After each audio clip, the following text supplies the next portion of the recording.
నమస్తే welcome to NH TV Vinayaka Chavithi వచ్చేసింది కొందరు ప్రకృతి అతి మేధావులు కూడా వచ్చేశారు హిందూ పండుగలంటే చాలు లెక్చర్లు ఇచ్చేందుకు సిద్ధమవుతారు వీళ్ళు చెప్పేవి శ్రీరంగ నీతులు చేసేది మాత్రం ఎదవ పనులే హిందూ పండుగలు కాకుండా ఇతర పండుగలు వీళ్ళకు గుర్తుకురావా కేవలం హిందూ పండుగలతోనే పర్యావరణం కాలుష్యమవుతుందా ఇతర మతాల పండుగలప్పుడు వీళ్ళు ఎటుపోతారు కేవలం హిందూ పండుగలపైనే వీళ్ళు మాట్లాడతారా వినాయక చవితి వచ్చేసింది ఈ పండుగ అంటేనే చిన్న పెద్ద అని తేడా లేకుండా ఉత్సాహంగా జరుపుకుంటారు ఇక చిన్నారులైతే ఎగిరి గంతేసే పండుగ ఇది భారతదేశం అంటే విజ్ఞాన భాండాగారం ఆ విజ్ఞానంలో నుండి ఆవిర్భవించినవే ఈ మన పండుగలు ప్రతి పండుగ వెనుక ఓ పరమార్థం ఉంది అది ఆలోచిస్తే అర్థమవుతుంది అందులో వినాయక చవితికి ప్రత్యేకత ఉంది 1892లో ప్రజా వ్యతిరేక అసెంబ్లీ చట్టం ద్వారా హిందూ సమావేశాలపై నాడు బ్రిటిష్ ప్రభుత్వం నిషేధాన్ని విధించింది స్వాతంత్రోద్యమానికి మద్దతుగా ప్రజలందరిలో జాతీయ స్ఫూర్తి రగిలించేందుకు దేశవ్యాప్తంగా అందరినీ ఒక్కటి చేసే సంకల్పంతో గణపతి ఉత్సవాలను ప్రారంభించారు లోకమాన్య తిలక్ భారతీయుల పూజా మందిరంలో జరిగే గణేష పూజకు సామూహికమైన సామాజికమైన సార్వజనీనమైన ప్రాధాన్యత అందించడంలో అతను చేసిన కృషి అనన్యసామాన్యం అలా ఎంతో ప్రాధాన్యత గల వినాయక చవితి వస్తే చాలు కొందరికి ఎప్పుడూ గుర్తుకురాని ప్రకృతి గుర్తొస్తుంది భాద్రపద మాసంలో వచ్చే మొదటి చవితి రోజు వినాయక చవితి వస్తుంది ప్రకృతి ప్రేమికులు కూడా ఇప్పుడే పుట్టుకొస్తారు గణేశ ఉత్సవాలు ప్రారంభమవుతాయో లేదో శబ్ద వాయు జల కాలుష్యమంటూ లెక్చర్ల మీద లెక్చర్లు ఇస్తుంటారు మట్టి గణనాథులను పూజించండి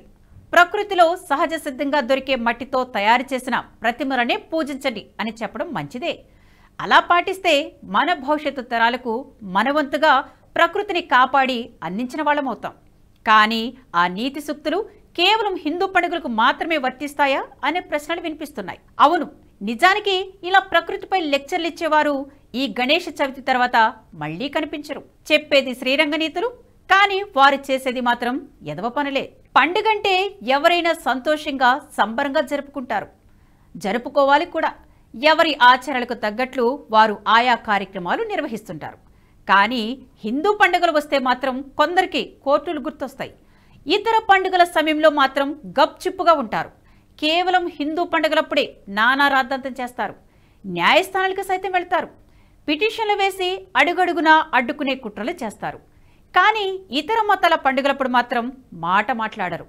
మరి అప్పుడు వాళ్ళు ఎటుపోతారనే ప్రశ్నలు వినిపిస్తున్నాయి దీపావళి వినాయక చవితి వచ్చిందంటే చాలు తెగ రాద్ధాంతం చేస్తుంటారు హిందువులను హిందూ ఆచారాలను అవహేళన చేయడం కొందరికి పరిపాటిగా మారిపోయింది దీపావళికి టపాసులు కాలిస్తే కాలుష్యం అంటారు ఏడాది పాటు గుర్తుకురాని కాలుష్యం పేరు ఆ ఒక్కరోజు మోత మోగిపోతుంది కేవలం దీపావళి వల్లే కాలుష్యం విపరీతంగా పెరిగిపోతుందనే భ్రమను క్రియేట్ చేస్తుంటారు నిజానికి దీపావళి నాడు వచ్చే కాలుష్యం 4 నుంచి 5% మాత్రమేనని పర్యావరణ వేత్తలు చెబుతున్నారు మిగిలిన రోజుల్లో వ్యర్థాల కాల్చివేత వాహనాల పొగ పారిశ్రామిక నిర్మాణ పరిశ్రమల నుంచి వస్తున్న కాలుష్యం 95% ఉంటుంది మరి దీని గురించి మాత్రం మాట్లాడరు ఇక వినాయక చవితి వచ్చినా అంతే నిమజ్జన విషయంలో అనేక ఆంక్షల పేర్లు గుర్తు చేస్తూ చర్చలు డిబేట్లు ప్రారంభిస్తారు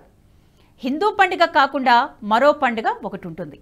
ఆ రోజు వాళ్ళు ఇంట్లో చెట్లను పెట్టి అలంకరిస్తారు ప్రపంచవ్యాప్తంగా ఆ రోజు వస్తే చాలు లక్షల చెట్లు నరుకుతారు కొన్ని చోట్ల టపాసుల మోత మోగుతుంది మరి దీనివల్ల పర్యావరణానికి ప్రమాదం వాటిల్లదా అంటూ కొందరు ప్రశ్నిస్తున్నారు అయినా ఆ నరికివేత ఆగదు హిందూ పండుగలప్పుడు హడావిడి చేసే ఆ బ్యాచ్ అప్పుడు మౌనం పాటిస్తారు అందుకే ఇలాంటి వారికి బుద్ధి వచ్చేందుకు ఆ పండుగలకు కొవ్వొత్తులు వెలిగించి ఓజోను పొరకి హాని చేయకండి అంటున్నాయి హిందూ సంఘాలు చెట్లు నరకకండి భూమిని కాపాడండి శాంతాక్లాస్ దుస్తులకు బదులు ఆ డబ్బులతో మామూలు డ్రెస్సులు కొనుగోలు చేసి పేదలకు పంచండి కేకులు కొనకండి ఆ డబ్బులతో పేదల కడుపులు నింపండి